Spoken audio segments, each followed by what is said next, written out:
بلندتر صلوات اللهم صل على محمد وآل محمد. بڑھ دیگر درود بھیجے گا محمد وآل محمد. اللهم صل على محمد وآل محمد. فاتحہ. بسم اللہ.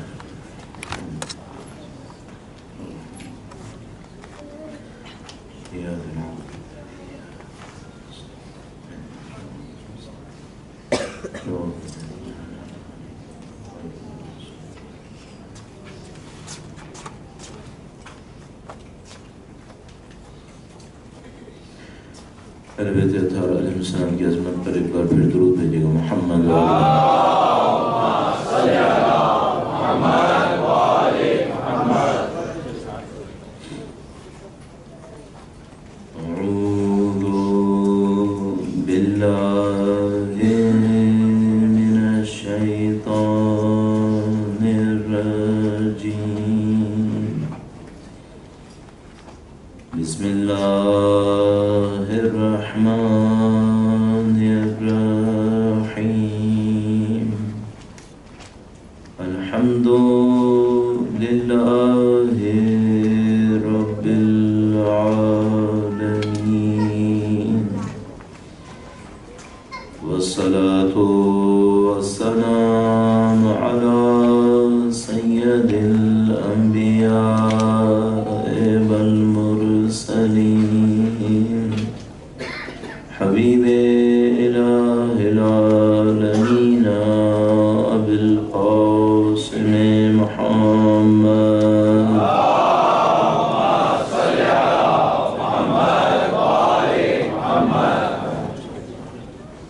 وعلى آله الطيبين الطاهرين سيما بقية الله في الأراضين. قال الله تعالى في كتابه الكريم بسم الله الرحمن الرحيم. أم حسبت أن أصحاب الكهف والرقيم كانوا من آياتنا عجبا.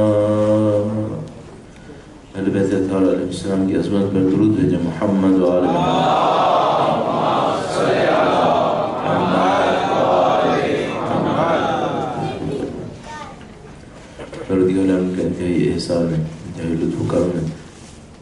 اس نے ہماری تمام تر غلطیوں، کوتاہیوں، ہماری تمام تر کمی کے باوجود ہمیں سید الشہداء کی اس فرش پر بیٹھنا نصیب فرمایا ہے. اس نے ہمیں ایسے خاندانوں میں پیدا کیا جہاں پر سید الشہداء کا نام ہمیں سننا نصیب ہوا. زندگی کے ہر موقع پر سید الشہداء کو یاد کیا.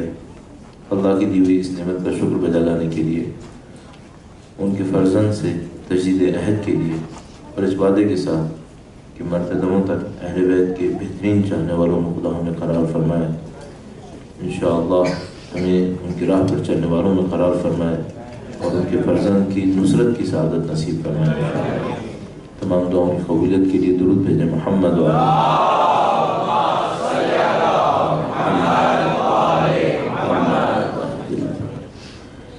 اہل بیت اطہار علیہ السلام کی زندگی اور ان کی قربانیوں کا ایک بہت بڑا مقصد یہ ہوتا تھا کہ وہ لوگوں کو خدا سے نزدیک کرنا چاہتے ہیں. یہ کائنات کی حقیقت ہے. حقیقت کسی کے پہچاننے کی محتاج نہیں ہوتی. آپ کسی فیکٹ کو ریئلائز کریں یا نہ کریں، وہ فیکٹ چینج نہیں ہوگا. جب اس دنیا میں سائنٹسٹ نے گریوٹی کو ایکسیپٹ نہیں کیا تھا کہ گریوٹی ختم ہو گئی تھی. گریوٹی تو اپنی جگہ پر باقی تھی. جب لائٹ کے رولز کو ہم نے نہیں سمجھا تھا تو کیا لائٹ کے رولز نہیں تھے؟ وہ سب اپنی جگہ پر باقی تھے. جب ہم نے ان کو ریئلائز کیا، ان کو سمجھنا شروع کیا، تو اس سے ہمیں اسٹرینتھ ملی، اس سے ہمیں پاور ملی. یہ کہ باہر آپ کا ٹیمپریچر مثلا 30 ڈگریز ہے اور آپ یہاں پر پرسکون بیٹھے ہوئے ہیں، باہر بہت زیادہ ہیومیڈیٹی ہے، لیکن آپ یہاں پر ایک اچھے ٹیمپریچر کے اندر بیٹھے ہوئے ہیں. تو ایسا کیوں ہو پایا؟ کیونکہ آپ نے کچھ رولز کو سمجھنے کی کوشش کی اور ان رولز کو اپنی لائف میں امپلیمنٹ کیا. اگر آپ کو یہ رولز سمجھ میں نہیں آتے تو آپ کسی بھی طریقے سے مارس تک نہیں پہنچ سکتے تھے، آپ اسٹارز تک نہیں پہنچ سکتے تھے. تو میں بعض اوقات یہ سوچتا ہوں کہ ہم نے فزیکل ورلڈ کے کچھ رولز کو سمجھا تو ہمیں اتنی اسٹرینتھ مل گئی. اگر ہم اسپریچول ورلڈ کے رولز کو سمجھ جاتے پھر کیا ہوتا؟ اور ہم سب جانتے ہیں کہ یہ جو فزیکل ورلڈ ہے یہ ہمیشہ فالو کرتی ہے اسپریچول ورلڈ کو. کبھی بھی فزیکل ورلڈ اسپریچول ورلڈ سے آگے نہیں جا سکتی. مثلا فزیکل ورلڈ یہ کہہ رہی تھی کہ حضرت ابراہیم کو آگ میں جلنا تھا، اتنی بڑی آگ تھی، اس آگ کے اندر ایک ہیومن بینگ کے بچنے کا کوئی کوشچن نہیں تھا اصلا. کئی گز دور سے کتنے میٹرز کے فاصلے سے تو حضرت ابراہیم کو اس کے اندر پھینکا گیا تھا، کوئی نزدیک نہیں آ سکتا تھا.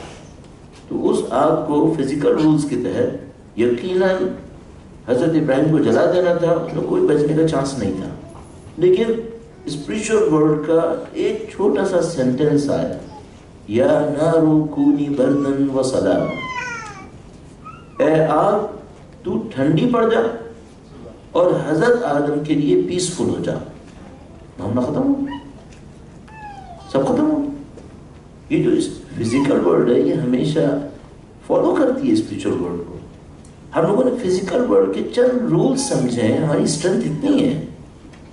میں سوچتا ہوں دنیا میں بلینز آف ڈالر، یعنی یقیناً بلین آف ڈالر میں کم کہہ رہا ہوں، hundreds of billions of dollar ہم میڈیکل سائنسز پہ ریسرچ کر رہے ہیں. بہت اچھا ہے، اس سے انسان کی جانیں بچ رہی ہیں اور کچھ بیماریوں کا علاج ہو رہا ہے. نہیں معلوم اور بیماریاں ہم خود علاج کر رہے ہیں. مجھے کچھ سمجھ میں نہیں آتا بعض اوقات، یعنی آیا ہم لوگ بیماریاں بنا تو نہیں رہے کہیں اپنے لائف اسٹائل کی وجہ سے؟ تو بظاہر کچھ سمجھ میں آتا ہے کہ نہیں ہمارے لائف اسٹائل میں کچھ ایسی پرابلمز ہیں جو ہم بیماریاں بنا بھی رہے ہیں. کینسر پہلے اتنا نہیں تھا جتنا آ گئے، اور جو لوگ اس کے اوپر کام کر رہے ہیں وہ اس بات کو سمجھ رہے ہیں. بہرحال ٹھیک ہے، ہم نے میڈیکل سائنسز کے اوپر ریسرچ کی، بلینز آف ڈالرز کے اوپر اینولی خرچ کیا، hundreds of billions of dollars. اس کا 1/10 اگر اسپریچول رولز پہ خرچ کر دیتے پھر کیا ہوتا؟ ہمیں نہیں معلوم. ایک مثال آپ کی خدمت میں عرض کرتا ہوں، درود بھیجیے گا محمد علیہ.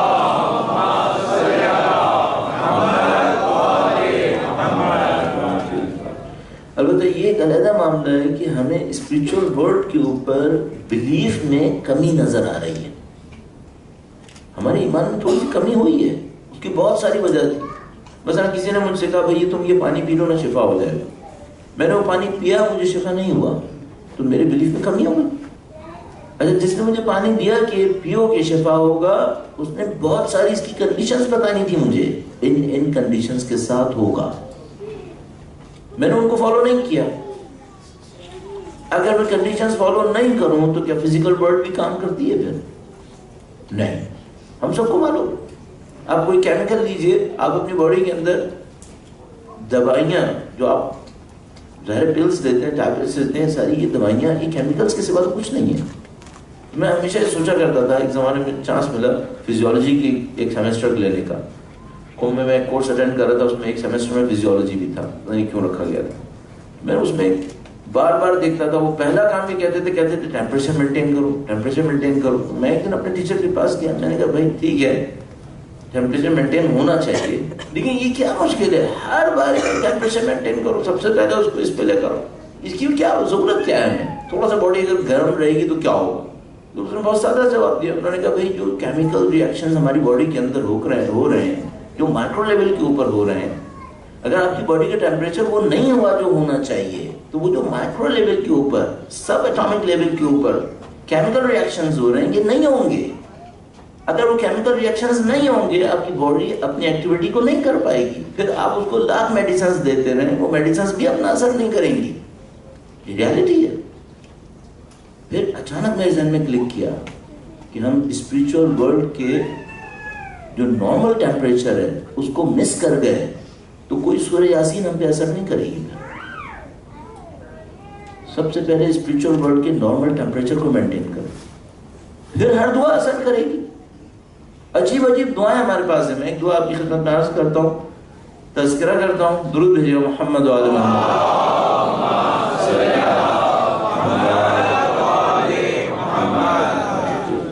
بتائیے میجک نہیں ہے, ہر یہ میجک نہیں ہے. کوئی سمجھے ویسے میجک ہے, میں ایسے ہی رٹ لیتا ہوں, اس کے بعد اس کو پڑھتا رہوں گا, دعا کا اثر ہوتا رہے گا, میرے لیے یہ ہوتا رہے گا, وہ ہوتا رہے گا. کبھی بھی نہیں ہوگا. شاید کسی کے لیے ہو بھی جائے, خدا کر بھی دے, لیکن اس طرح رولز ایسے نہیں ہیں. ابو حمزہ شمالی, آپ نے ان کا نام بہت سنا ہے, ایک دعا مشہور دعا ابو حمزہ شمالی. یوں ہی عرض کر رہا ہوں آپ کی خدمت میں, یہ جو دعا ابو حمزہ شمالی ہم لوگ زندگی میں ایک آدھ دفعہ پڑھ لیتے ہیں تو تھک جاتے ہیں. کبھی ایک آدھ دفعہ پڑھ لی تو پھر اگلے سال سوچتے ہیں جب وہ پڑھ رہے ہوں گے نا تو کچھ اور کر لیں گے. اتنی لمبی دعا ہے, سمجھ میں ہی نہیں آتی. ایک تو سمجھ میں نہیں آتی نا, اگر سمجھ میں آئے تو انٹرسٹ بھی ہوگا کہ بھائی اس کے اندر میننگز کتنے ہیں, کتنے انلائٹمنٹ ہے, اور یہ اور وہ سمجھ میں آتا نہیں ہے. وہ پڑھتا رہتا ہے, ہم سنتے رہتے ہیں, باقی زندگی گزرتی رہتی ہے. یہ جو ابو حمزہ شمالی ہے, اس دعا میں اتنا اٹریکشن ہے.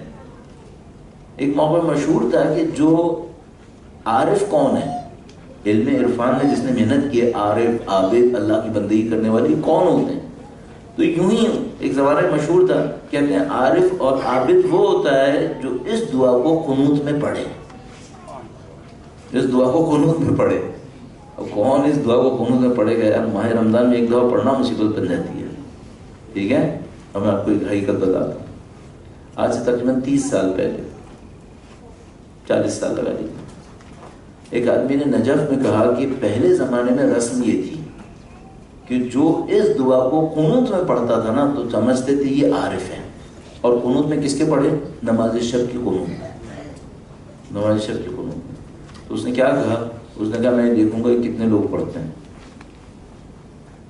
میں کل آج صبح میں نیٹ کے اوپر جا کے پھر اس کو واقعے کو سرچ کیا.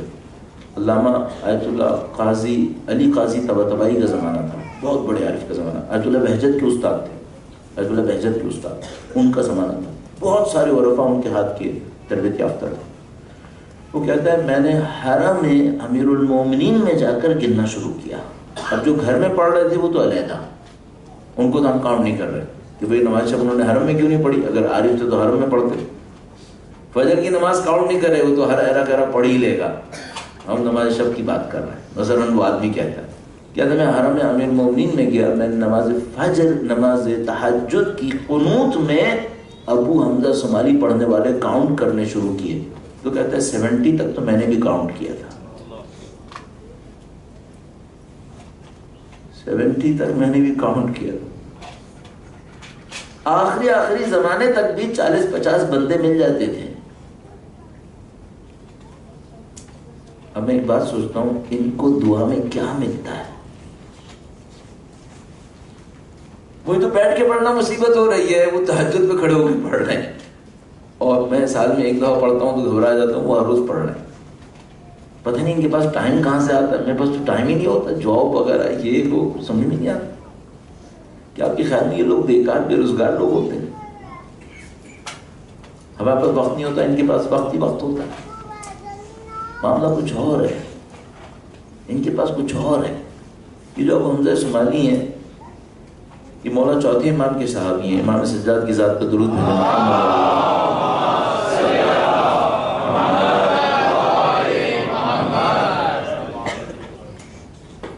ایک دن ان کے بچے کا ہارٹ ٹوٹ گیا. چوتھے امام کے صحابی, ان کے بچے کا ہارٹ ٹوٹ گیا. بچے کا ہارٹ ٹوٹ گیا تو یہ گئے ہڈیاں جڑوانے والے کے پاس. میں بعض اوقات واقعات سے کچھ پوائنٹس نکالتا ہوں, اس واقعے سے بھی ایک پوائنٹ نکالتا ہوں, ہمیشہ بولتا ہوں. ہڈی جوڑنے والے کو عربی میں کہتے ہیں جابر. جابر کہتے ہیں, بہت اچھا پوائنٹ ہے لیکن تھوڑا سا آف دا لائن سبجیکٹ سے نکل کر ہے. جبر کسر, اب انگلش میں بھی الجبرا کہتے ہیں, یا الجبرا عربک سے لیا ہوا الجبر سے. جبر کسے کہتے ہیں؟ جبر کہتے ہیں کسی چیز میں کوئی کمی ہو, اس کمی کو آپ پورا کرتے ہیں, اس کو کہتے ہیں جبر. تو مثلا اگر آپ کے پاس 0.15 ہے تو یہ کسر ہے, یہ چھوٹا ہوا ہے. اس میں کتنا ایڈ کریں کہ یہ ہول نمبر بن جائے, 1 بن جائے. 0.15 0.85 اگر آپ اس میں ایڈ کر لیں گے تو یہ 1 بن جائے گا. اس عمل کو عربی میں جبر اور کسر کہتے ہیں. ساری الجبرا ہم نے عربک سے لی ہے. جبر کہتے ہیں اس کمی کو پورا کرنے والے. وہ جو ہڈیاں جوڑنے والا ہے اس کو کیوں کہتے ہیں بھائی جابر؟ اس کو اس لیے کہتے ہیں جب ہڈی ٹوٹ جاتی ہے نا تو فاصلہ بڑھ جاتا ہے دو ہڈیوں میں. یہ دو ہڈیوں کے درمیان گیپ کو ایسے فل کرتا ہے کہ اس کی کمی کو پورا کر دیتا ہے, تو اس کی ہڈی جڑ جاتی ہے. اس خاطر اس کو جابر کہتے ہیں. جبار کیسے کہتے ہیں؟ اب ہم لوگ اردو عربی کو اردو میں پڑھنے والے مصیبت میں پھنس جاتے ہیں. اللہ کے نام کے آگے لکھا ہے جبار, اور اردو میں جبار کہتے ہیں ظالم کو. اب پھنس گئے کہ بھائی یہ خدا تو ظلم کرتا نہیں تو یہ جبار کیوں ہے؟ پھر بھائی اس جبار کا اس ظالم جبار سے کوئی تعلق نہیں ہے. یہ جابر ہوتا ہے کمی کو پورا کرنے والا. جبار کسے کہتے ہیں؟ جو سب کی کمی پورا کر دیتا ہے, اس کو کہتے ہیں جبار. اب ہم عربی میں پھنس گئے, عربی پڑھتے ہیں اردو میں, اور جبار کہتے ہیں ظالم, اور پھر خدا کے سامنے کھڑے ہوتے ہیں خدا نعوذ باللہ تو ظالم کیوں ہے؟ بھائی خدا ظالم نہیں ہے, وہ جبار ہے. جبار ہے کیا مطلب؟ میرے اندر کمی ہی کمی ہے, نقص ہی نقص ہے, میں تو سارا ڈیفیسٹ ہی ہوں, میرے تو اندر کچھ ہے ہی نہیں. وہ خدا اسے پورا کرتا ہے ہمیشہ, تو خدا ہوتا ہے جبار. جابر بن عبداللہ انصاری بھی جابر اس ٹینس میں ہے, ورنہ حضرت جابر بن عبداللہ انصاری کو کہتے ہیں بڑے ظالم تھے, دیکھو خدا نے لوگوں نے نام ہی جابر رکھ دیا تھا. نہیں بھائی, وہ جابر کا مطلب ہوتا ہے ہڈی جوڑنے والا بیچارہ. اس کو عربی میں کہتے ہیں جابر العظام. عظم کہتے ہیں ہڈی کو, عظام یعنی ہڈیاں. جابر العظام ہڈیاں جوڑنے والا. تو حضرت ابو حمزہ صومالی کی بچے کی ہڈی ٹوٹ گئی, وہ جابر کے پاس گئے, ہڈی جوڑنے والے کے پاس گئے. اس نے ہڈی جوڑ دیکھی, تو ظاہر ہے ہڈی ٹوٹ جاتی ہے تو وہ لٹک جاتی ہے. تو اس نے دیکھا بچے کا ہاتھ لٹکا ہوا. اس نے کہا کہ بہت سخت ٹوٹ گئی ہے, بہت زیادہ ٹوٹ گئی, اس پہ بہت محنت کرنی پڑے گی. چٹکی نہیں ہے, تھوڑا سا یعنی فریکچر, کمپلیٹ فریکچر تھا. تو کہا کمپلیٹ فریکچر ہے, اس میں بہت محنت کرنی پڑے گی, اس میں لکڑیاں لگاؤں گا میں, اس میں پٹیاں لگاؤں گا, تو ابھی تم یہاں رکو, میں لکڑیاں اور پٹیاں لے کر آتا ہوں, ٹائم لگے گا اس میں. اب پتہ نہیں وہ بچہ بیچارہ چلا رہا ہوگا, کیا کر رہا ہوگا. حضرت جابر اس بچے کو لے کے بیٹھے رہے. اچانک ان کے ذہن میں آیا کہ چوتھے امام نے ایک دعا سکھائی تھی, اور یہ کہا تھا کہ ابو حمزہ مشکل میں پڑھو نا تو پڑھ لے. حضرت ابو حمزہ کہتے ہیں کہ میں نے وہ دعا اٹھائی, اپنے ذہن میں سوچی, دعا پڑھ لی. مولا امام کی جو دعاؤں کا مجموعہ ہے صحیفہ, اس صحیفے کے اردو کے پرنٹ میں یہ دعا شاید نہیں ہے, لیکن اس کا ایک عربک پرنٹ ہے جس کے اندر تمام دعائیں اس کے اندر ہے. بعض اردو کے پرنٹ میں مل جاتی ہے. کہ موقع ملا میں آپ کو کہ کسی کو کوئی پرنٹ دے دوں گا انگلش کا, تاکہ اس سے آپ کبھی استفادہ کریں. البتہ شاید ہی میرے اور آپ کی کہیں سے ہڈی جڑے گی, میرا نہیں خیال, ورنہ یہ سارے بون کے ہاسپٹل سب بند کر کے وہاں پہ آپ کھڑے ہو جائیے گا, ایسا نہیں ہوگا. حضرت جابر بن عبداللہ, حضرت ابو حمزہ صومالی نے بچے کا ہاتھ اٹھایا, اس کے اوپر دعا پڑھ. وہ جو ہڈی جوڑنے والا تھا وہ تھوڑی دیر میں ہڈیاں جوڑنے کے لیے لکڑیاں لے کر آیا. تو اس نے بچے کا ہاتھ اٹھایا, تو وہ سمجھا کہ یہ غلط والا ہاتھ اٹھا لیا. اس نے دوسرا ہاتھ اٹھایا, دوسرا ہاتھ بھی صحیح تھا. تو مجھے یاد ہے عربی میں روایت لکھی تھی, اس نے کہا تم شیعہ لوگ ایسے جادو بہت کر دیتے ہو, پہلے ہمارے پاس ہڈی لے کے آتے ہو کہ ٹوٹی ہوئی ہے, اس کے بعد کوئی جادو کرتے ہو, اس پر ہڈی جوڑ کے ہم سے کہتے ہو کہ ہم لوگ شیعہ دیکھو کیا کیا کر لیتے ہیں. کہ نا تم شیعہ لوگ بہت ایسے جادو کرتے ہو. انہوں نے فرمایا یہ جادو نہیں ہے, امام کی دعا ہے. میں امام کی دعا پڑھی, الحمدللہ رب العالمین, بچہ صحیح ہو گیا. آنیسٹلی اسپیکنگ میری دعا سے ہو جائے گا, اس کا مطلب کیا ہے؟ کوئی پری کنڈیشن ہے یہاں پر, کچھ ہے یہاں پر, ہم وہ مس کر رہے ہیں. اور جو میں آپ کی خدمت میں عرض کرنا چاہ رہا ہوں, وہ ہمیں سیکھنا پڑے گا اہل بیت سے. یہ دیکھنا پڑے گا وہ ہمیں کیا سکھانا چاہ رہے ہیں. میرے ہم جیسے طالب علموں کے ساتھ جو بہت بڑی ایک مشکل ہے نا, جو مصیبت میں کہہ سکتا ہوں, اور کسی حد تک عزادار سید الشہداء کے ساتھ بھی ہے, وہ عزاداری کرنے آتے ہیں اور اہل بیت سے وہ مانگتے ہیں جو ان لوگوں کا دل چاہ رہا ہے. بہت کم کوئی اہل بیت سے یہ کہتا ہے مولا ہمیں وہاں پہنچا دیں جہاں آپ پہنچانا چاہتے ہیں, ہم نہیں مانگ رہے کچھ. اچھا اگر ہم لوگ کہتے بھی ہیں نا کہ مولا جو آپ چاہیں وہ کر دیں, تو یا امریکہ یا لندن, دونوں میں سے ایک, جو آپ چاہیں وہ کر دیں. پہلے میں آپشن لمیٹڈ کر دوں گا, پھر جو آپ چاہیے وہ کر لیجئے گا. ایسے تھوڑی ہو سکتا ہے. پتہ نہیں وہ ہمیں کیا دینا چاہتے ہیں, اور میں چھوٹی چھوٹی چیزیں لے کے خوش ہو جاتا ہوں. ہم لوگوں کی مثال کیسی ہے؟ ہم لوگوں کی مثال بچوں کی طرح. ایک بچہ انسسٹ کر رہا ہوتا ہے مجھے یہ چاہیے، اور مجھے پتا ہے یہ اس کو غلط چاہیے، یہ لے کر مارا جائے گا، یہ بیچارہ مشکل پاس جائے گا، میرا دل نہیں چاہتا کہ میں اس کو دوں، لیکن مجھے پتا ہے میں نہیں دوں گا تو یہ سارے دن مجھ سے لڑتا رہے گا، میرے سامنے منہ بناتا رہے گا. میرے اپنے بچے بھی یہی کرتے ہیں. تو اب میں کیا کرتا ہوں، ان بچوں کی اس منہ بنانے سے بچنے کے لیے اس کو پکڑا دیتا ہوں. اس کے بعد جب مصیبت میں پڑتا ہے تو کس کے پاس جائے گا؟ پھر میرے پاس آئے گا. تو پھر میں کیا کروں، اسے ڈانٹوں؟ میں نے دبئی کے ایئرپورٹ پہ خود ایک مشکل میں پھنسا ہوا تھا، بڑا عجیب منظر دیکھا. ایک بات میں نے سیکھی ہے، زندگی سے سب سے اچھا سیکھا جا سکتا ہے. یہ لائف ایک بک ہے، اس کو اگنور مت کریں. ہم لوگ صرف کتابوں سے سیکھنے کی کوشش کر رہے ہیں، لائف سے سیکھیں. زندگی سے بہت کچھ سیکھا جا سکتا ہے. دبئی ایئرپورٹ پہ بڑا عجیب ایک میں نے واقعہ دیکھا، اب وہ شاید کہنے کے قابل بھی نہیں ہے، لیکن مجھے بڑا اچھا لگا، مجھے اس میں خدائی رنگ نظر آیا. آپ کی خدمت میں عرض کرتا ہوں، پتہ نہیں اس کے لیے درود بھجوانا بھی کیسا ہے یا نہیں.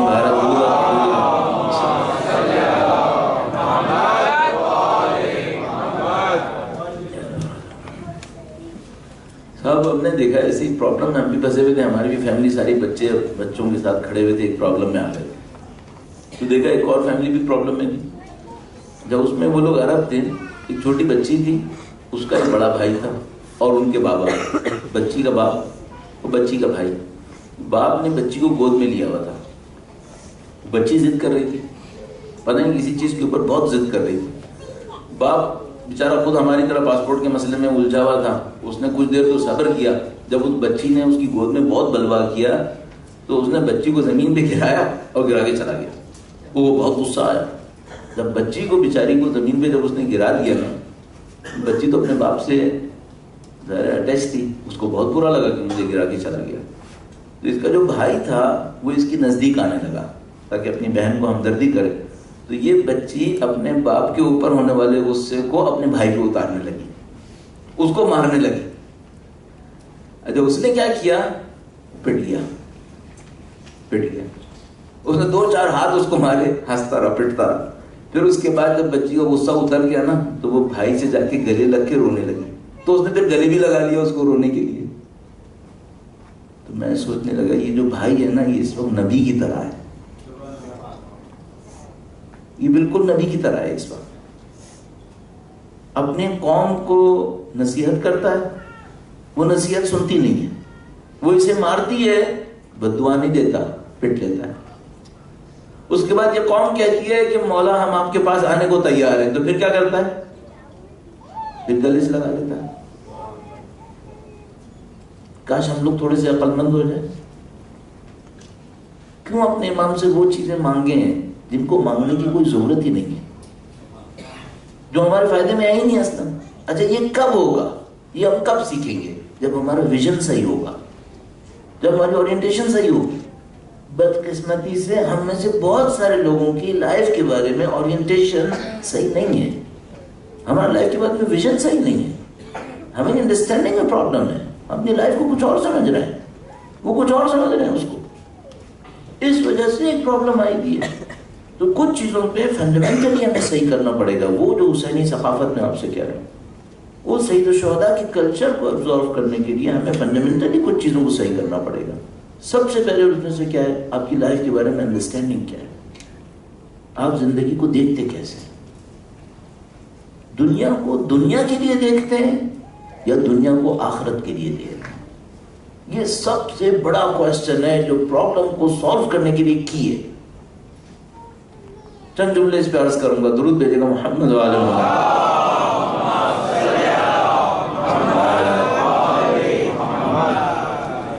میں نے آپ کی خدمت میں عرض کیا تھا، سید الشہداء نے جو کمپیریزن کیا ہے، الناس عبید الدنیا ودین العائق علی السنتہم. سید الشہداء نے دین اور عبودیت کو مقابلے میں رکھا ہے دنیا کی بندگی کے. فرمایا انسانوں کی 2 کیٹیگریز ہیں، ایک وہ لوگ ہیں جو دین اور خدا کے لیے، اور ایک وہ لوگ ہیں جو دنیا اور دنیا کے لیے، یہ دنیا کے لیے مر رہے ہیں. مجھے ایک بات سمجھ میں آئی ہے، بہت دفعہ عرض کرتا ہوں، مجھے سمجھ میں آ رہا ہے کہ شاید جو ریلیجن کی نارمل ڈویژن ہے وہ کولیپس کر رہی ہے، مجھے یوں لگ رہا ہے۔ اب جو نئی تقسیم بن رہی ہے وہ یہ ہے کون اللہ والا ہے، چاہے عیسائی کیوں نہ ہو، کون دنیا والے ہیں چاہے مسلمان کیوں نہ ہو۔ نئی تقسیم یہ آ رہی ہے۔ کچھ لوگ ہیں جو اللہ والے ہیں مسلمانوں میں بھی کرسچنز میں بھی، کچھ لوگ ہیں بلکہ زیادہ تر وہ ہیں جو دنیا والے ہیں کرسچنز میں بھی اور مسلمز میں بھی۔ ڈویژن یہ امپورٹنٹ ہے۔ آپ کہیں گے وہ ڈویژن امپورٹنٹ نہیں بہت امپورٹنٹ ہے۔ اگر مسلمان ہوگا مسلمان کو قبرستان میں دفنایا جائے گا، مسلمان ہوگا مسلمان مرد ہوا تو عورت، عورت ہوا تو مرد سے شادی ہوگی۔ لیکن یہ جو پریکٹیکل تقسیم ہے وہ اس بات پر ہے یہ خدا والا ہے یا دنیا والا ہے۔ چونکہ جو دنیا والا ہوا اس کا بیہیویئر بالکل ایک ہوگا چاہے مسلم ہو چاہے کرسچن ہو، اور اگر خدا والا ہوا اس کا بیہیویئر ایک جیسا ہوگا چاہے مسلم ہوگا چاہے کرسچن ہوگا۔ یہ مجھے سمجھ میں آ رہی ہے اس طرح سے۔ اب آپ اور میں سب سے پہلے اپنے آپ سے پوچھیں ہم خدا والے ہیں یا دنیا والے ہیں؟ یہ پرائورٹی اپنے اندر سے نکالیں، اس کو ججمنٹ لیں اپنے آپ سے کہ بھئی ٹھیک ہے میں سید الشہداء کا عزادار ہوں، مولا نے مجھے سعادت نصیب فرمائی ہے، لیکن اتنے برسوں کی عزاداری کے بعد آخر میں باٹم لائن میں دنیا کا ہوں یا آخرت کا ہوں؟ اچھا اب مجھے اس کی کلیریفیکیشن بھی دینی ہے، کیا مطلب آخرت کا ہوا تو پھر دنیا میں جاب چھوڑ دوں، گاڑی نہیں کروں، پہاڑوں میں جاؤں، غاروں میں رہ جاؤں؟ نہیں، یہ سب نہیں، اہل بیت نے نہیں کیا۔ وہ آخرت والے تھے 100%، 100% آخرت والے تھے، لیکن دنیا میں تھے۔ اب یہاں پہ ایک سینٹینس سمجھنا ہے، دنیا میں رہنا ہے، دنیا کے لیے نہیں رہنا ہے۔ پرابلم یہ ہے ہم نے رہنا دنیا میں ہے لیکن کس کے لیے رہنا؟ دنیا کے لیے نہیں رہنا، اللہ کے لیے رہنا، اس اور دنیا کے لیے رہنا ہے۔ کیوں؟ یہ صرف 40-50 سال ہے، 60-70 سال اس سے زیادہ نہیں ہے۔ یہ جو ٹرو پلانر ہوتا ہے وہ کس چیز کی پلاننگ کرتا ہے؟ بھئی میں ابھی مثلا پاکستان سے نکلا، میرے پاس ایک شیڈیول ہے، میں نے اس کو فالو کرنا ہے، اور وہ یہ ہے کہ پہلے میں ایئرپورٹ جاؤں گا، ایئرپورٹ کے اوپر اتنے گھنٹے رکوں گا، اس کے بعد جہاز میں بیٹھوں گا، پھر جہاز میں اتنے گھنٹے رک کر مثلا قطر ایئر لائنس ہے میں دوحہ پہ اتروں گا، اتنے گھنٹے وہاں پہ رکوں گا، ٹرانسلیٹ کروں گا، پھر دوبارہ اتنے گھنٹے جہاز میں بیٹھوں گا، پھر ایئرپورٹ پہ اتروں گا، پھر اتنے دیر ایئرپورٹ پہ رکوں گا، پھر بعد میں ٹیکسی میں بیٹھوں گا یا گاڑی میں بیٹھوں گا، پھر گھر پہ اتروں گا۔ میرے پاس ایک کیجول ہے، کیا میں ٹرانزٹ میں بیڈ لگا لوں؟ اپنے گھر سے بیڈ لے کے چلوں کہ مجھے ٹرانزٹ جو ایئرپورٹ پہ 1-2 گھنٹے رکنا ہے وہاں پہ بیڈ لگا لوں؟ نہیں، مجھے وہاں چاہیے ہی نہیں ہے، 1-2 گھنٹے کی بات ہے۔ لیکن جہاں مجھے 10-12 دن رکنا ہے وہاں مجھے روم بھی چاہیے، بیڈ بھی چاہیے۔ آپ صرف اپنے آپ سے پوچھیے کہ آپ نے زیادہ کہاں رکنا ہے، کہاں زیادہ رکنا ہے؟ میں نہیں کہہ رہا بیڈ سب نکال کے کھڑے ہو جائیں، یہ مشکل کام ہو جائے گا، لیکن یہ دیکھنا پڑے گا کہ ہمیں اپنی روح کو لے کر، اسپرٹ کو لے کے بالآخر لینڈ کہاں کرنا ہے ایٹ دی اینڈ۔ دنیا میں ساری زندگی رہنا ہے تو بھائی یہ تو 10-15 سال سے زیادہ کا نہیں ہے میرے جیسے کے لیے، وہ تو کچھ پتہ نہیں۔ ویسے میں کہتا ہوں ہمارے دوست بہت جنت پہ جانے کے لیے بےتاب بیٹھے ہیں، ہمارا تو ویسے ہی کچھ نہیں پتا کتنے سال رہیں گے، یہ آپ کو دیکھنا ہے، مجھے دیکھنا ہے۔ پرائورٹی سیٹ کیجئے اپنی لائف کے اندر، اس کے اوپر پلاننگ کیجئے اور خدا کی محبتوں کو درک کریں۔ ہماری کمی میں سے ایک کمی یہ ہے کہ مجھے سمجھ میں آتا ہے جو اہل بیت اطہار کا کلچر ہمیں مسلسل سکھاتا ہے خدا کی محبتوں کو سمجھیں۔ ہم خدا کو رولر سمجھتے ہیں، ایک لیجسلیٹر سمجھتے ہیں، قانون بناتا ہے، امپلیمنٹ کروا دیتا ہے، وہ فائن بھی کر دیتا ہے۔ خدا کو ایک محبت کرنے والا نہیں دیکھتے، خدا کی محبتوں کو درک نہیں کرتے۔ تھوڑا سا خدا کی محبتوں کو سوچنا شروع کریں، معاملہ کچھ اور ہو جائے گا۔ پھر جیسے میں نے وہ چھوٹی سی مثال دی آپ کی خدمت میں، دبئی ایئرپورٹ کی ایک جھلکی دکھائی۔ درود بھیجیے گا محمد و علیہ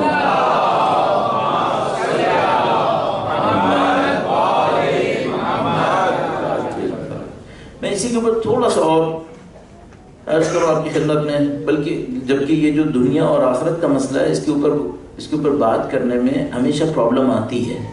اس کی وجہ یہ کہ کنفیوژنز رہ جاتی ہیں۔ مثلا مجھے یاد ہے میں اسلام آباد میں ایک دفعہ کہیں بات کر رہا تھا تو اس نے کہا کہ مولانا آپ کمپیوٹر استعمال کرتے ہیں؟ میں نے کہا ہاں میں کرتا ہوں۔ کہنے لگا پھر آپ کیوں کرتے ہیں؟ میں نے کہ اس کا اس سے کیا تعلق ہے؟ آخرت کے لیے کروں تو کیا آخرت میں کمپیوٹر استعمال نہیں کیا جا سکتا ہے کیا؟ یہ کیا بات ہے؟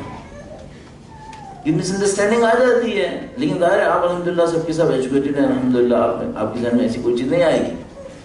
آپ ہر دنیا کی چیز کو آخرت کے لیے استعمال کریں. اچھا کیسے پتا چلے گا؟ کیونکہ ہم لوگوں کے ساتھ ایک اور پرابلم ہے, ہم بعض اوقات لوگوں کو دھوکہ دیتے دیتے اپنے آپ کو بھی دھوکہ دینے لگتے ہیں. آپ مجھ سے کہیں آپ کیا کر رہے ہیں؟ میں امام کی خدمت کر رہا ہوں. 10,000 دفعہ کہوں گا امام کی خدمت کر رہا ہوں, پھر اپنے غلط کاموں کو بھی کیا کہنے لگوں گا؟ امام کی خدمت کر رہا ہوں. یہ تو خدمت نہیں ہے. اگر میں کوئی غلط کام کروں گا وہ تو امام کی خدمت نہیں ہے. لیکن سب کو 10,000 دفعہ کا امام کی خدمت کر رہا ہوں تو میں سمجھ رہا ہوں میرا غلط بھی امام کی خدمت ہے. یہ کہاں سے ہوگی؟ تو ہم لوگ کو جج کرنا پڑتا ہے کہ بھئی ایسا تو نہیں کہ میں دوسروں سے کہتے کہتے اپنے آپ کو بھی دھوکہ دے دوں. وہ کیسے جج ہوگا؟ یہ دیکھیں جب کانفلکٹ آتا ہے تو آپ کس کو پرائورٹی دیتے ہیں؟ کانفلکٹ میں کس کو زیادہ پرائورٹی مل جاتی ہے؟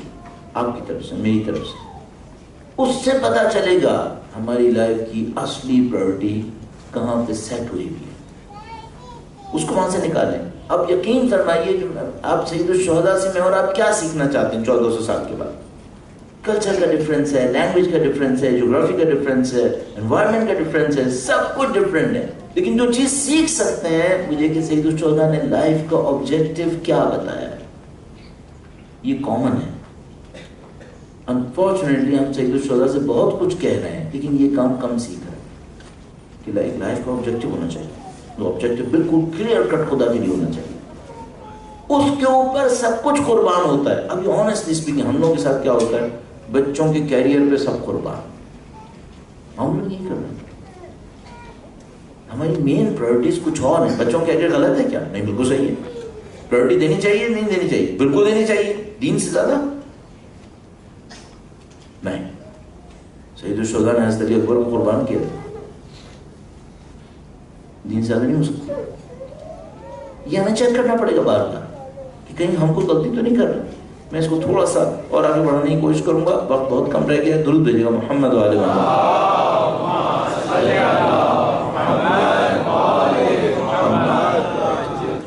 اپنے اندر میننگز کو ڈیولپ کریں.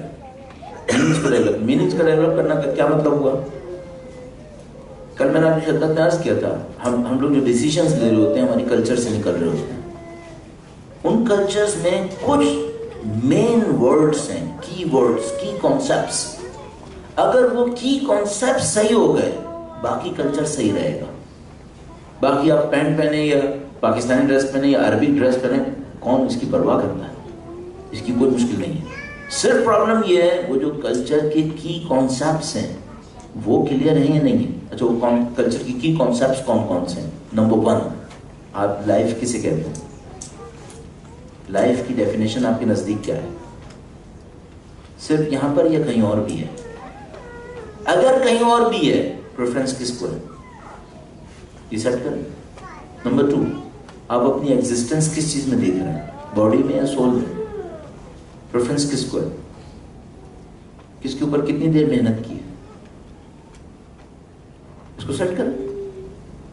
اس دنیا میں, اس دنیا کے پیچھے خدا کو دیکھ رہے ہیں یا نہیں دیکھ رہے ہیں؟ دیکھتے ہیں کتنے پریفرنس ہے, پرائورٹی ہے اس کو یا نہیں ہے, اس کو سیٹ کریں. ہم 3 ریالٹیز کو اگنور کر رہے ہیں, 3 اس سے کہیں کم ریالٹیز کی وجہ سے. باڈی کو دیکھتے ہیں, سول کو نہیں دیکھتے. اس دنیا کو دیکھتے ہیں, ہیئر آفٹر کو نہیں دیکھتے. اس میٹیریل ورلڈ کو دیکھتے ہیں, خدا کو نہیں دیکھتے. ان 3 کو دیکھنا شروع کرتے ہیں جو سید الشہداء دکھانا چاہ رہے تھے کہ بھئی یہ دنیا مت دیکھو, یہ دنیا ختم ہو جائے گی. اس دنیا کے پیچھے کہاں بھاگ رہے ہو؟ اگر سید الشہداء دنیا کے پیچھے بھاگتے کربلا ہونے کا کوئی چانس تھا؟ کسی نے بہت اچھا لکھا, کہنے کا اگر سید الشہداء اپنے کسی ایک بچے کو بھی نہ لاتے نا تو سید الشہداء کے اس تمام قربانی کے اوپر کوشچن مارک تھا. اسے کیوں نہیں لائے؟ کوشچن مارک کیا آتا؟ کوشچن مارک یہ آتا کہ سید الشہداء نے اس جنریشن کو قربان کیا نیکسٹ جنریشن میں اپنے آپ کو ڈگنیفائی کرنے کے لیے. لیکن سید الشہداء نے کیا کیا؟ سب کو لے کر آ گئے. کیا ثابت کرنے کے لیے؟ یہ ثابت کرنے کے لیے کہ میں اپنی اگلی جنریشن کو بھی نہیں دیکھ رہا، لو میں قربانی بھی لایا ہوں، بالکل اللہ کے رسول کی طرح۔ اللہ کے رسول نے مباہلہ کے اندر اپنے سارے خاندان کو پیش کر دیا، خدا نہ کرے نعوذ باللہ کوئی فیلئر کا 1% چانس ہوتا، ایٹ اسٹیک کیا تھا؟ رسول کی ساری جنریشن ایٹ اسٹیک تھی۔ اللہ کے رسول نے ریسک لیا، ڈائریکٹ ریسک نہیں لیا، تم کانفیڈنٹ تھے کہ نہیں ہوگا، لیکن اگر دیکھو تو سب کچھ داؤ پہ لگا دیا تھا۔ اس کیا ثابت کرتا ہے یہ؟ اللہ کے رسول کی کانفیڈنٹ یقین کامل۔ سید الشہداء پوری اپنے فیملی کو لے کر آ گئے، یہ کیا ثابت کر رہا ہے؟ سید الشہداء دنیا کے لیے نہیں کر رہے، کسی اور کے لیے کر رہے ہیں۔ ہمیں دیکھنا پڑے گا ہم لوگ کیا کر رہے ہیں۔ ہم لوگ ہر چیز میں چھوٹی چھوٹی چیزوں میں کچھ اور کر رہے ہیں۔ اچھا اب سید الشہداء نے سب کیوں کیا؟ اس خدا کی محبت کی بنیاد پر۔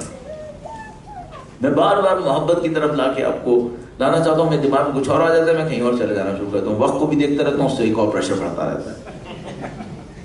اللہ کی محبت کو درد کیسے کرنا ہے، یہ پوائنٹ کیسے آئے گا میرے دماغ کے اندر کہ خدا صرف لیجسلیٹر نہیں ہے، خدا کمانڈر رولر جج نہیں ہے صرف، بلکہ خدا چاہنے والا ہے، محبت کرنے والا ہے۔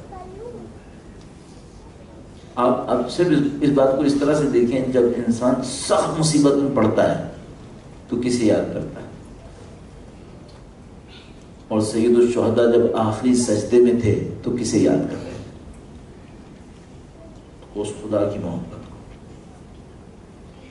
میں مصائب ابھی شروع نہیں کرنا چاہ رہا، ایک دو چار منٹ اور آپ سے عرض کروں گا، لیکن مجھے بڑا عجیب لگتا ہے سید الشہداء نے حضرت علی اکبر یا حضرت علی اصغر کے لاشے پر کھڑے ہو کے ایک جملہ کہا تھا خدا تو جانتا ہے میرے لیے سخت ہے، لیکن میں جھیل گیا چونکہ تو دیکھ رہا ہے، مجھے تیرے پہ یقین ہے، سخت ہے میرے لیے لیکن میں جھیل گیا، یہ میں نے صبر کر لیا۔ کیوں صبر کیا؟ تو دیکھ رہا ہے کہ میرے اوپر کیا بیت رہی ہے۔ بعض اوقات کچھ نہیں ہوتا نا، انسان مصیبت میں پڑا، اس کو کوئی ایک جملہ سنا دینا ہمدردی کا، اس کا خون بڑھ جاتا ہے، ہمت بڑھ جاتی، کہتے ہیں اب میں لڑوں گا۔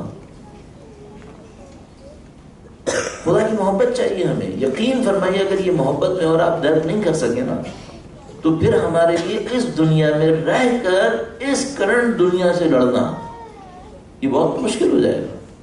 اور کل میں نے آپ کی خدمت میں عرض کیا تھا اس کا اپ سائڈ ڈاؤن ہے، یہ آپ کو بہت دھوکے میں رکھے گا۔ اس کو باقاعدہ آپ نے کہیں نہ کہیں اپنے آپ سے دور کرنا پڑے گا، اس سے لڑنا پڑے گا، ورنہ یہ کام آسان نہیں ہوگا۔ اچھا اس میں مشکل کیا پیش آتی ہے؟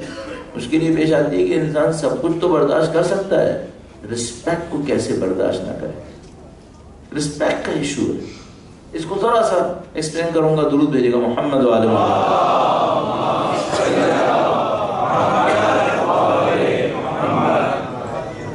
میں سید الشہداء کلچر سے ایک ورڈ کے اوپر تھوڑا سا شروع کیا، میں نے کہا مولانا صاحب اس کو بہت اچھی طرح ایکسپلین کریں، تو میں نے اس کو چھوڑ دیا، عبودیت خدا اور دین، اس کو میں نے چھوڑ دیا، اس کی ایکسپلینیشن نہیں دی۔ مولانا صاحب اس کو بہت اچھا بیان کر رہے ہیں۔ مولانا صاحب کی صحت و سلامتی کے لیے درود بھیجے گا محمد و آل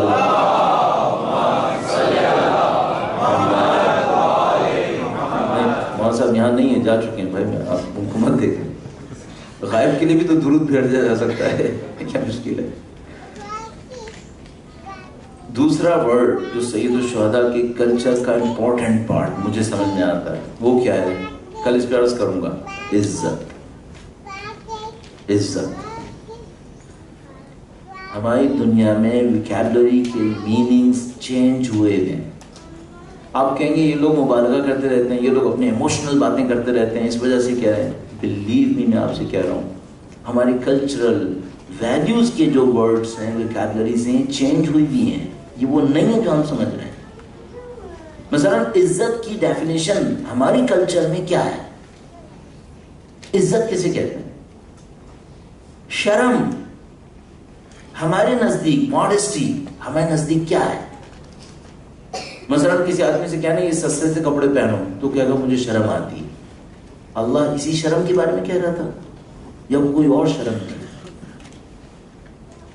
میں ایک بہت زبردست قسم کی گاڑی میں بیٹھ کر اور پتہ نہیں کیا کچھ کر کے کہتا ہوں آج میں اپنے اندر آنر فیل کر رہا ہوں، یہ وہ آنر تھا جو خدا کہہ رہا تھا ان العزت للہ ولرسولہ وللمؤمنین ولکن المنافقین لا یعلمون. کون سا آنر ہے؟ ایجوکیشن. اصل میں تو جتنا زیادہ ویکیبلریز پہ کام کرتا ہوں میں دیکھتا ہوں نہیں سب کے ساتھ میننگز خراب ہوئے ہوئے ہیں. ایجوکیشن کسے کہتے ہیں؟ اللہ کے نزدیک ارسل رسولہ بالہدی ودین الحق، اللہ کے نبی کو بھیجا کہ وہ انسانوں کو تعلیم دیں، ہدایت دیں. یہ ایجوکیشن جو ہم لے رہے ہیں یہ وہی ایجوکیشن جو اللہ کے رسول دے رہے تھے. یعلمہم الکتاب والحکمہ، ہم نے نبی کو بھیجا تمہیں کتاب و حکمت کی تعلیم دیں. یہ وہی ایجوکیشن ہے. ورڈ تو سیم ہے. Owner, education, dignity. کسے کہتے ہیں ڈگنیٹی؟ ہم یہ وہی ڈگنیٹی ہے جو اللہ کے نبی جس کو فالو کر رہے تھے، سید الشہداء جسے فالو کر رہے تھے. یہ میں آپ سے کہہ رہا ہوں ہماری کلچر کا پریزم بالکل اپ سائڈ ڈاؤن ہے. یہ پیرامڈ چینج ہو چکا ہے. اب ہمیں کیا کرنا پڑے گا؟ ہمیں اور آپ کو جیسے کو ایک ایک پاؤں پہ پاؤں فوٹ اسٹیپ سید الشہداء کا رکھنا پڑے گا تاکہ سمجھ میں آئے بھائی وہ کلچر ہے کون سی. ورنہ نہیں ہو پائے گا، ہم لوگ ڈاؤٹ ہو جائیں گے. یہاں والے لوگ کہیں گے، پوری دنیا کے لوگ کہیں گے بچوں کو ایجوکیٹڈ کرو. ہم بھی کہیں گے ہاں قرآن میں بھی تھا ایجوکیشن. ہم گئے ایجوکیشن کے پیچھے، یہ وہی جو قرآن نے کہی تھی. آپ کہیں گے پھر کیا مطلب یونیورسٹیز نہ جائیں؟ میں کبھی بھی یہ نہیں کہوں گا.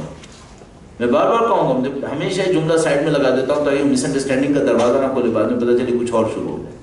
نہیں، لیکن میں یہ کہنا چاہ رہا ہوں یہ وہ ایجوکیشن نہیں ہے. ضروری ہے کریں آپ ضرور، میں بھی کروں گا. یہ وہ نہیں ہے، وہ کچھ اور ہے. یہ وہ ڈگنیٹی نہیں ہے، یہ وہ آنر نہیں ہے، یہ وہ پرائڈ نہیں ہے جو اللہ کے رسول کہہ رہے تھے. اصل سب کے اسٹینڈرڈ سے چینج ہوئے ہیں. انشاءاللہ اللہ نے موقع دیا ہم عزت کے اوپر کل بات کرنے کی کوشش کریں گے. عزت کسے کہتے ہیں؟ آنر کسے کہتے ہیں؟ ڈگنیٹی کسے کہتے ہیں؟ یہ میں آپ سے کیوں عرض کر رہا ہوں؟ ہم میں سے بہت سارے لوگ بہت ساری چیزوں پہ کمپرومائز کر سکتے ہیں، اس پہ نہیں کر سکتے. اس پہ نہیں کر سکتے. لہٰذا مثال کے طور پہ اگر مجھ سے کوئی کہے نماز پڑھو گے تو ہاں پڑھ لوں گا. کتنی دیر لے گی؟ 10 منٹ لیں گے. مثلا کسی سے کوئی کہے زکوٰۃ دو گے، خمس دو گے، تو کیا کہ بھائی اگر اپنے ہاتھ میں واپس آ جائے تو پھر دے دوں گا. یہ گھوم کے واپس آ جائے پیسے نہیں دے سکتا. لیکن ایک آدمی آئے گا کہ نہیں وہ باقی پیسے بھی دے دوں گا. 20% مانگ رہے ہو نا، ٹھیک ہے، جو ریمیننگ ہے اس میں سے 20% دے دوں گا، خمس بھی ہو گیا. اس کے بعد اس سے کہیں تمہاری رسپیکٹ نہیں ہوگی، اسے برداشت کرو گے؟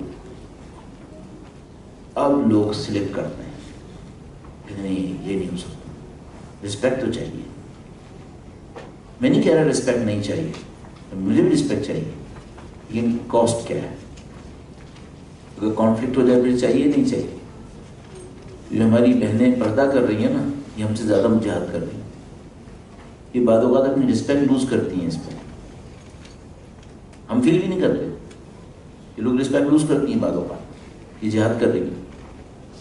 میں افریقہ میں ایک دفعہ ایک شہر میں سے گزر رہا تھا. البتہ یہ بھی عرض کر دوں، بہت سارے دنیا کے عقل مند پردہ دار عورت کو دیکھ کر اس کی اور زیادہ رسپیکٹ کرتے ہیں. کیوں؟ کیونکہ وہ کہتے ہیں کمیٹڈ ہے، یہ کمیٹڈ ہے. مردوں میں بھی ایسے ہی ہے. افریقہ میں ایک ملک سے گزر رہا تھا، ہر چیز واہیات، ہر چیز خراب. دیکھ دیکھ کے میرا دماغ تھک رہا تھا. 3 دن بعد یا 4 دن مجھے وہاں پہ رکنا تھا. میں سوچ رہا تھا کب یہ ختم ہو واپس جاؤں یہاں سے کہیں اور جاؤں. اچانک بازار سے گزرتے ہوئے میں نے ایک خاتون کو دیکھا. نہیں معلوم وہ کون تھیں. وہاں پہ رہنے والے اہل بیت کے چاہنے والوں میں سے کوئی تھیں. خوبصورت پردہ کر کے وہ اکیلی روڈ کے اوپر چل رہی تھی. تو اچانک میں نے اپنے آپ کو اس کے سامنے بہت ہمبل فیل کیا. میں کہا نہیں یہ مجاہدہ ہے، یہ جہاد کر رہی ہے، یہ اس کا جہاد ہے. کتنا کانفیڈنٹلی وہ پردہ کر کے اکیلی روڈ کے اوپر چل رہی ہے، اس جگہ پر جہاں میں مرد ہو کر یہاں پہ چلنے میں مشکل فیل کر رہا ہوں. ہی از کانفیڈنٹ. یہ جہاد ہے. کیوں؟ رسپیکٹ کو بھی داؤ پہ لگانے کو تیار ہے اگر بات دین کی ہو. اس عزت ہم کل بات کریں گے انشاءاللہ. اور اگر کوئی یہ کرتا ہے نا تو دنیا کو اس کے سامنے سر جھکانا پڑتا ہے کہ کبھی کوئی انسان اپنے آئیڈیالوجی کی خاطر، اپنے آئیڈیاز کی خاطر، اپنی کمٹمنٹ کی خاطر اپنی رسپیکٹ بھی دے دے. کہتے رسپیکٹ جائے تو جائے، آئیڈیالوجی نہیں. میرا کمٹمنٹ پیچھے نہیں جائے، میں کمیٹڈ ہوں. اور میں بار بار اپنے دشمنوں سے کہتا ہوں، کبھی ہم لوگ روڈ پہ دھرنا دیے بیٹھے ہوتے ہیں نا، میں ان سے بار بار کہتا ہوں دیکھو اگر تم یہ سمجھ رہے ہو نا کہ ہمیں مار کے عزاداری سے پیچھے ہٹاؤ گے تو میں تم کو بتا دوں ہم کمیٹڈ ہیں، ہم پیچھے نہیں ہٹیں گے، مرنے کو مریں گے، عزاداری سے پیچھے نہیں ہٹیں گے، ہم شہید الشہداء سے کمیٹڈ ہیں۔ ہم نے بچپن سے یہ لیسن اپنی ماؤں سے لیا ہے، اگر ہم اس کو اگنور کر دیں گے نا تو ہم اپنی آئیڈینٹی کھو بیٹھیں گے، ہم نہیں کر سکتے، چاہیں بھی تو نہیں کر سکتے۔ میں اپنے طور پہ سوچتا ہوں میری زندگی کے تقریباً 50 سال گزر رہے ہیں، ابھی کوئی چانس ہے کہ میں سوچوں اپنے امام حسین سے دور کروں؟ خدا نہ کرے نعوذ باللہ کبھی آئیڈیا میرے دماغ میں آئے، میں اب اس جگہ پہ آ کر کہہ رہا ہوں میں چاہوں بھی تو نہیں کر سکتا ہوں۔ میری ساری آئیڈینٹی اس کے اوپر بن گئی ہے، میں ڈیولپ ہوا ہوں اسی کے اوپر، میرے سارے آئیڈیاز، میرے سارے ڈریمز سب کے سب سید الشہداء کے اوپر بن گئے ہیں، لیکن میں کیسے اس سے علیحدہ ہو سکتا ہوں؟ اب اگر میرا دشمن مجھے کہے اگر تم علیحدہ نہیں ہوئے تو ہم تمہیں مار دیں گے، تو میرے پاس صرف ایک ہی راستہ ہے، مجھے کہوں ٹرائی کرو اور ٹرائی کرو، میں مقابلہ کروں گا، اسے مروں گا نہیں آسانی سے، لیکن اگر تم یہ سمجھ رہے ہو مجھے مار کے پیچھے ہٹا سکتے تو ٹرائی کرو، لاؤ مارو، نہیں ہٹا سکتے تم ہم نے مرنا سیکھ لیا ہے۔ اور میں قسم کھا کے بھی کہہ سکتا ہوں جس قوم کو مرنے کی تیاری مل جائے نا اسے کوئی نہیں ہرا سکتا۔ جو مرنے کے لیے تیار ہے، سارا جو فیئر، جو ساری ویکنس آتی ہے نا وہ خوف سے آتی ہے، ساری ویکنس فیئر سے آتی ہے، اور سب سے بڑا فیئر دو چیزوں کا ہوتا ہے، یا موت کا ہوتا ہے یا ڈس رسپیکٹ کا۔ اگر یہ دو فیئر کوئی اپنے اندر سے نکال دے، موت سے نہ ڈرے، بے عزتی سے نہ ڈرے، اللہ کی راہ میں اس کو کوئی نہیں ڈرا سکتا، یہ فیئر لیس ہے۔ اور فیئر لیس ہونے کا مطلب کیا ہے؟ موسٹ پاورفل، یہ پاورفل ہے، اس کوئی نہیں ہرا سکتا۔ اور سید الشہداء امام ہے، اس فیلڈ میں بھی امام سید الشہداء ہے، the most fearless person, نہ موت کا خوف ہے نہ ڈس رسپیکٹ کا خوف ہے۔ اور جو انہوں نے پھیلایا، کوئی پوچھے بھائی امام حسین کا پیغام کتنا پھیلا، ابھی تو کچھ بھی نہیں دیکھا ہم نے، اس پہ تو میں قسم بھی کھاؤں گا، ابھی تو ہم نے کچھ بھی نہیں دیکھا، قسم کھا کے کہہ رہا ہوں۔ ابھی جو اگلے چند سالوں میں انشاءاللہ ہم اور آپ دیکھنے والے ہیں امام حسین کے نام پر، پھر آپ دیکھیں گے پیغام پھیلنا کسے کہتے ہیں، ابھی تو ہم نے کچھ بھی نہیں دیکھا ہے۔ اور جو پہلا شخص جس نے اس بات کو دیکھا کہ موت کو شکست دو، ڈس رسپیکٹ کو شکست دو، وہ حر تھا۔ سب سے پہلا آدمی جس نے اس بات کو احساس کیا نہیں اب نہیں، معاملہ ختم۔ 1000 آدمیوں کا کمانڈر تھا، اس کو رسپیکٹ مل رہی تھی یا نہیں مل رہی تھی؟ 1000 آدمی اس کے سامنے سر جھکا رہے تھے۔ یار آپ کہیں پہ چل رہے ہو نا، 1000 آدمی آپ کے پیچھے اسلحہ لے کے چل رہے ہو، آپ کہیں فائر دو، 1000 آدمی فائر کر دیں، یو فیل پاور کہ یار میرے پیچھے 1000 آدمی چل رہا ہے جس کو میں کہتا ہوں فائر کر تو فائر کر دیتا ہے۔ انہوں نے کہا نہیں مجھے کچھ نہیں چاہیے۔ اچھا اب میں بہت جلدی کروں گا کیونکہ وقت کم ہے۔ میں ایک بات ہمیشہ سوچتا تھا اور آپ یقیناً سوچتے ہیں، میں نے پہلی بار جس پہ بھی شاید عرض کیا تھا آپ کی خدمت میں، صحیح فیصلے کون کرواتا ہے؟ میں نے آپ سے کہا تھا ایک چیز، ایک کلچر ہوتی ہے جو صحیح فیصلے کرواتی ہے، ایک اور چیز بھی تھی، میں نے کہا تھا 2 چیزیں صحیح کرواتی ہیں، ایک چیز ہوتی ہے ایک اور توفیق، اللہ کی طرف سے کوئی اسپیشل گائیڈنس اترتی ہے اس سرٹن ٹائم پر، وہ فیصلے صحیح کروا دیتی ہے۔ اچھا یہ جو سرٹن ٹائم پر جو کریٹیکل ٹائم ہوتا ہے، اس کے اوپر ایک گائیڈنس آتی ہے، وہ اسپیشل گائیڈنس، یہ کیوں آتی ہے؟ اس کا کوئی رول ہے یا نہیں ہے؟ اس کا بھی رول ہے۔ وہ کب آتی ہے؟ جو مجھے ابھی تک سمجھ میں آیا 2 باتوں سے آتی ہے۔ نمبر 1 کسی ویک ہیلپ لیس کی ہیلپ کرنے سے، نمبر 1۔ نمبر 2 اہل بیت کی رسپیکٹ کرنے سے۔ موسٹ کریٹیکل ٹائم پر ایک ڈیسیژن لوں، رائٹ رانگ ادھر سے ادھر کا معاملہ فرق ہو جائے گا۔ صحیح فیصلہ کیسے ہوتا ہے؟ 2 وجہ سے ہوتا ہے، یا کلچر کروا دیتی ہے یا خدا کی توفیق دیتی ہے۔ توفیق کیسے آتی ہے؟ یا ہیلپ لیس کی ہیلپ کرنے سے آتی ہے یا اہل بیت کے احترام سے آتی ہے۔ حر نے صحیح ڈیسیژن کیسے لیا؟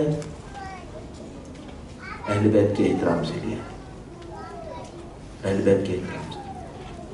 حر کیسے بھی تھے، یزید کے لشکر میں تھے نا، اہل بیت کا احترام کرتے تھے۔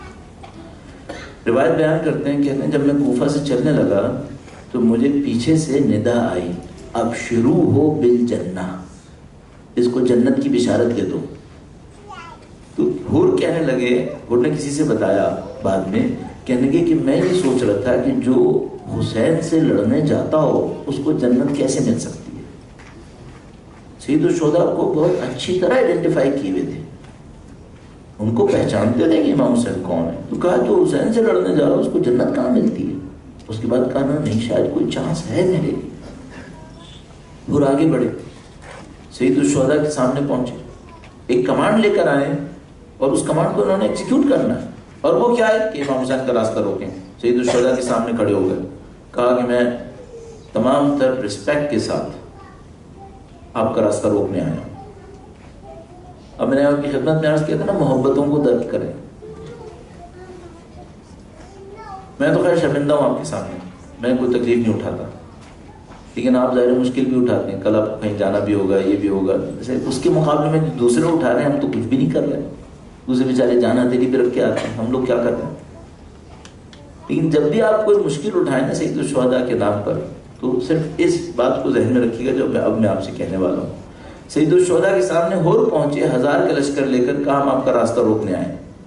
سید الشہداء نے جیسے ہی ہور کو دیکھا تو کہا ہور یہ بعد میں بات کریں گے، یہ بتاؤ ہونٹ تمہارے پیاسے کیوں ہیں؟ چہرے کا رنگ کیوں اڑا ہوا ہے؟ سر جھکا لیا حضرت ہور نے، حضرت ہور نے سر جھکایا، آدمی باشرم باحیا انسان تھے، کہا مولا ہم پیاسے، ہم پیاسے، کافی وقت سے پانی نہیں پیا۔ کہا ٹھیک ہے، اب یہ بعد میں بات کریں گے کہ تم راستہ روکو گے نہیں روکو گے، ہم تمہارے لشکر کو پانی پلائیں گے۔ امام نے ایک منزل پہلے، ایک جگہ اس سے پہلے اسٹے کیا تھا، بہت سارا پانی ساتھ رکھا تھا پریکاشن کے طور پر، کہ اگر ہمیں کہیں پانی سے روک دیا تو ہمارے پاس پانی کا اسٹوریج ہونا چاہیے۔ اپنے ساتھیوں کو بلایا، کہا یہ ہور کا لشکر ہے، اس کو پانی پلاؤ۔ لوگوں نے کہا کہ مولا اگر اس کو پانی پلا دیں گے نا تو یہ تو 1000 ہے، ہم لوگ تو کچھ 100 سے زیادہ نہیں ہیں، تو یہ تو سارا پانی پی لیں گے، ہمارے پاس پانی ختم ہو جائے گا۔ امام حسین نے صرف ایک بات کہی، فرمایا ہم پیاسے کے اوپر پانی بند نہیں کریں گے۔ ہمارے جد امجد نے بھی کبھی بند نہیں کیا، ہم بھی نہیں کریں گے۔ لمبی کہانی ہے، میں نہیں سنا پاؤں گا کس طرح جنگ صفین میں معاویہ نے یہ کام کیا تھا، کس طرح اللہ کے رسول کے سامنے یہودیوں نے کیا تھا۔ نہ اللہ کے رسول نے پانی بند کیا تھا، نہ امیر المومنین نے پانی بند کیا، نہ حسین نے بند کیا، لیکن اس کے بچوں پہ سب نے بند کر دیا۔ ایک علیحدہ کہانی ہے۔ حضرت ہور کے لشکر کو کہا ہم تمہیں پانی پلائیں گے۔ حضرت ہور کے لشکر کا ایک سواری اس کہانی کو بیان کرتا ہے، کہتا ہے میرے ہاتھوں میں دم نہیں تھا، میری ٹانگوں میں مردگی آ گئی تھی، میں زمین پہ گر گیا تھا، میں ڈیزرٹ میں تھا، اپنے آپ کو زمین کے اوپر چلا رہا تھا کہ کسی طرح پہنچوں۔ تو کہنے لگا میں نے دور سے دیکھا جیسے کوئی میرے لشکر کے لوگ پانی پی رہے ہیں، تو سوچنے لگا کہ میں اپنی طاقت کو جمع کروں کہ اٹھوں، تو اٹھ نہیں سکتا تھا، اپنی زمین کے اوپر ہی جیسے بچوں کی طرح چل رہا تھا۔ تو کہتا ہے میں نے دور سے دیکھا لوگ پانی پلا رہے ہیں، تو میں سوچا تھا میں ایسے ہی پیاسا مر جاؤں گا، کوئی مجھے نہیں دیکھ پائے گا۔ تو کہنے لگا تھوڑی دیر میں نے دیکھا جیسے امام حسین نے میری آنکھوں میں آنکھیں ڈالی، امام حسین نے مجھے دیکھ لیا۔ وہ سب کو پانی پلاتا دیکھ رہے تھے کہ سب پانی پی رہے ہیں یا نہیں پی رہے۔ اچانک امام حسین نے دیکھا دور ایک آدمی پڑا ہوا ہے، اس کو کوئی نہیں دیکھ رہا۔ تو امام حسین نے کیا کیا، خود پانی کا برتن اٹھایا، اس آدمی کے پاس آئے، اس آدمی کے پاس آئے، پیاسے کے پاس۔ یہ کہتا ہے میں بالکل آخری سانسوں پہ تھا، بس میں مرنے والا تھا، امام حسین پہنچ گئے۔ کہنے لگا امام حسین نے مجھ سے کہا کہ اپنے ہاتھوں کو جمع کرو، چلو بناؤ، اس کا ایک برتن بنا لو ہاتھوں سے، میں اس میں پانی ڈالتا ہوں۔ تو کہنے لگا میں اتنا پانی نہ ہونے کی وجہ سے مر رہا تھا، میں نے ہاتھ جمع کرنا چاہے نا تو پانی گر گیا، میرے ہاتھ جمع نہیں ہوئے، میرے ہاتھ رکے ہی نہیں۔ تو کہنے لگا جب امام حسین نے یہ دیکھا نا تو کہا تم گھبراؤ نہیں، میں پانی پلائے بغیر نہیں جاؤں گا۔ کہا بس منہ کھول دو اپنا، تم میں ہاتھ جمع کرنے کی طاقت نہیں ہے نا، کوئی بات نہیں، منہ کھول دو، میں حسین ہوں، میں پانی پلاتا ہوں، کسی کو پیاسا نہیں چھوڑوں گا، پانی پلاؤں گا تجھے۔ تو بہت کچھ یاد آ رہا ہے ابھی کہنے کے لیے، لیکن وقت نہیں ہے واقعا کہ میں آپ کی خدمت میں عرض کروں. کل کوشش کروں گا کسی اور ٹائم پر. یہ امام حسین ہے، پیاسے کی پیاس کو یاد رکھتے ہیں. خدا کی قسم آپ تو عزادار ہے، اگر آپ نے مشکل اٹھائی ہے کیا امام حسین بھلا دیں گے میرے عزادار نے مشکل اٹھائی ہے؟ آپ میں سے کوئی تھک گیا ہے، کوئی بھوکا ہے، کوئی کم سویا ہے، میں قسم کھا کے کہوں گا امام حسین کو پتا ہے میرا عزادار بھوکا. ہو نہیں سکتا کہ وہ نہ سوچے میرا عزادار بھوکا ہے، میرے نام پر آیا ہے. ابھی تو میں امام حسین کے لیے کہہ رہا ہوں نا، سیدہ طاہرہ بھی جانتی. برداشت کر لو کچھ دیر کے لیے بھوک، برداشت کر لو کچھ سختیوں کو، کچھ تیروں کو، کچھ نیزوں کو، کچھ گولیوں کو، سب کو برداشت کر لو. کل سیدہ سے کوئی اثر مل جائے گا، سب مل جائے گا. اور ایک دم سے گھبرا کے میں پورا واقعہ کیا کروں، آپ کی خدمت میں سب بیان ہوا الحمدللہ رب العالمین. صبح عاشور آئی اور گھبرا گئے، کہا یہ تو میں نے بہت غلط فیصلہ کر لیا. ساری زندگی سیدہ کا احترام کیا تھا، فاطمہ کا احترام کیا. جب سید الشہداء نے حر کے گھوڑے پہ ہاتھ ڈالا اور کہا حر تم میرا راستہ روکے گا، سکلت کا امک تیری ماں تجھ پر روئے. میں طالب علم بنا، نیا طالب علم بنا. میں نے پہلی دفعہ شیخ عباس قمی کی کتاب میں جملہ پڑھا تھا کہ سید الشہداء نے حر سے کہا سکلت کا امک تیری ماں تجھ پر روئے. تو میں جملہ پڑھ کے حیران رہ گیا، جملہ پڑھ کے حیران رہ گیا کہ امام حسین سا چاہنے والا کسی کی ماں کے لیے یہ نہیں کہے گا. لیکن فوراً سمجھ میں آیا کیوں امام حسین نے کہا تھا حر کو تیری ماں روئے، تاکہ حر یہ سوچے کہ دیکھ حسین کی ماں کون ہے، کس کا راستہ روکنے آیا ہے. اسی سیدہ کے احترام نے حر کو بچا لیا. سیدہ کا احترام کیا نا اس نے، حر کو زندگی مل گئی، حر کو بچا لیا اسی احترام نے. صبح عاشور جو مکالمہ ابن سعد کے ساتھ کیا وہ آپ نے سن لیا، امام حسین کی طرف آنا شروع کیا. اب ہمارے پاس مختلف روایات موجود ہیں، مختلف طریقے موجود ہیں، لیکن سید الشہداء کے سامنے جائیں کس منہ سے؟ یقین فرمائیے ہم لوگ ان لوگوں کے جذبات کو فیل نہیں کر پاتے کیونکہ ہمارے اندر وہ کلچر نہیں ہے. حر کے سامنے جو بہت بڑی مشکل ہے وہ یہ کہ میں بچوں کی پیاس کا ذمہ دار ہوں، اپنے حسین کے سامنے جاؤں کیسے جاؤں؟ تو وہ جو مشہور روایت ہے نا کہ آنکھوں پہ پٹیاں باندھ لی، ہاتھوں میں رسیاں، غلاموں کی طرح لے کر جاؤ مجھے، میں خطا کار ہوں. سید الشہداء کے سامنے پہنچے، غلاموں کی طرح قدموں میں گر گئے، مولا حلی توبہ، کیا مجھے بھی معافی مل سکتی ہے؟ تو میں کہوں گا حر یہ تو کریم امام ہے، یہ کریم امام ہے، ان کے در پہ تو سب کے لیے توبہ قبول ہے. حر کی توبہ بھی قبول ہو گئی. سید الشہداء نے گلے سے لگا لیا اور وہ جو اگلا قدم ہوا بی بی زینب سے سلام پہنچا دیا. وہ تو نہیں معلوم کیا ہو گیا. پھر میں تو سمجھتا ہوں حر تو اپنے نصیب میں ویسے آسمان پہ پہنچ گئے ہوں گے کہ علی کی بیٹی سلام کہہ گئی ہے، اب بچہ کیا، تو بڑا نصیب ہو گیا ہے. تو حر تو ویسے ہی تیار ہو گئے ہوں گے کہ اب میں سب کچھ قربان کروں جلدی جلدی. گویا سید الشہداء سے کہا کہ مولا پہلے میرا بیٹا چلا جائے، پہلے میرا بیٹا جائے.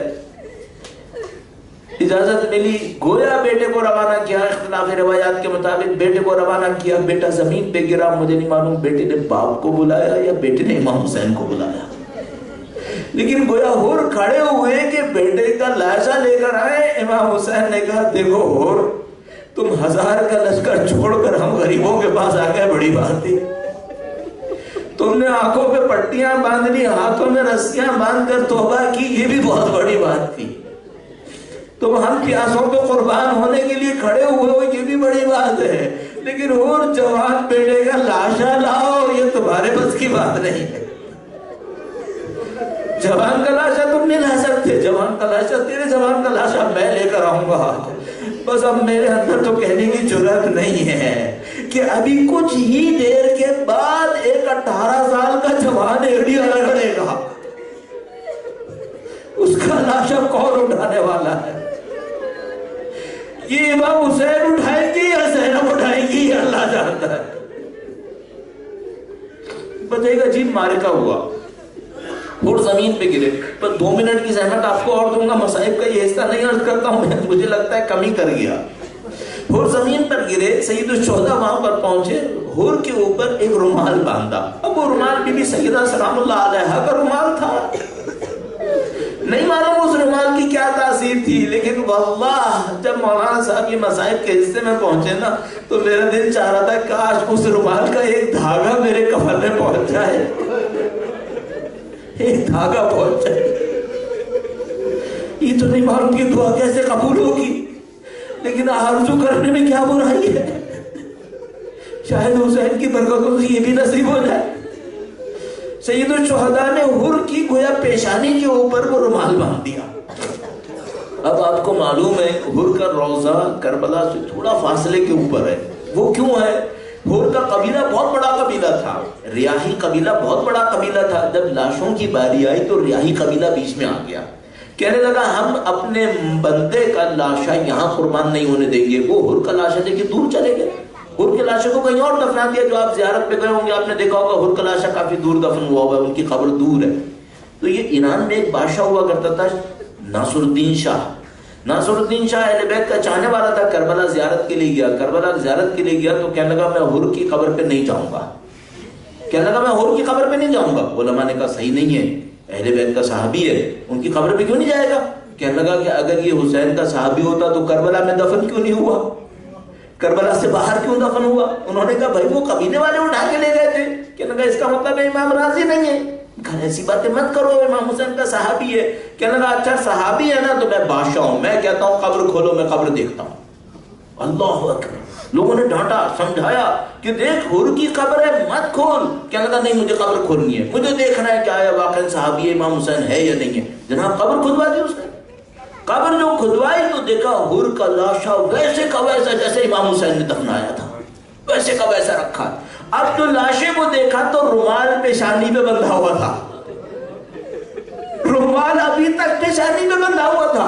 یہ بادشاہ تھا نا، کہنے لگا یہ رومال تو وہی رومال ہے. لوگوں نے کہا ہاں یہ وہی رومال ہے. کہنے لگا رومال نکالو. لوگوں نے کہا نہیں حسین کی امانت ہے، ہاتھ بھی مت لگانا. کہنے لگا نہیں مجھے رومال چاہیے. اب جو رومال کھولا نا تو خون کا فوارہ دوبارہ نکل آیا، دوبارہ خون نکلنا شروع ہو گیا. دوبارہ رومال باندھا. کیا سمجھ میں آیا؟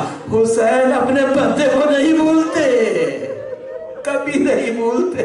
1400 سال کے بعد بھی جو تحفہ دیا تھا کہ یہ وہ تیرا ہی ہے، کوئی نہیں لے سکتا. اللہ سے دعا کرتے ہیں خدایا تیرے حسین کے نام پر روئیں، ہر کے نام پر روئیں، ان کو ایک تحفہ ملا ہے. خدایا ہر کے جیسے نصیب ہمیں بھی نصیب فرما، ان کے جیسے تحفے حاصل کرنے کی سعادت نصیب فرما، ان کی طرح اپنے وقت کے امام کی نصرت میں شہادت نصیب فرما. وَسَيَعْلَمُ الَّذِينَ ظَلَمُوا أَيَّ مُنْقَلَبٍ يَنْقَلِبُونَ. ماتم حسین.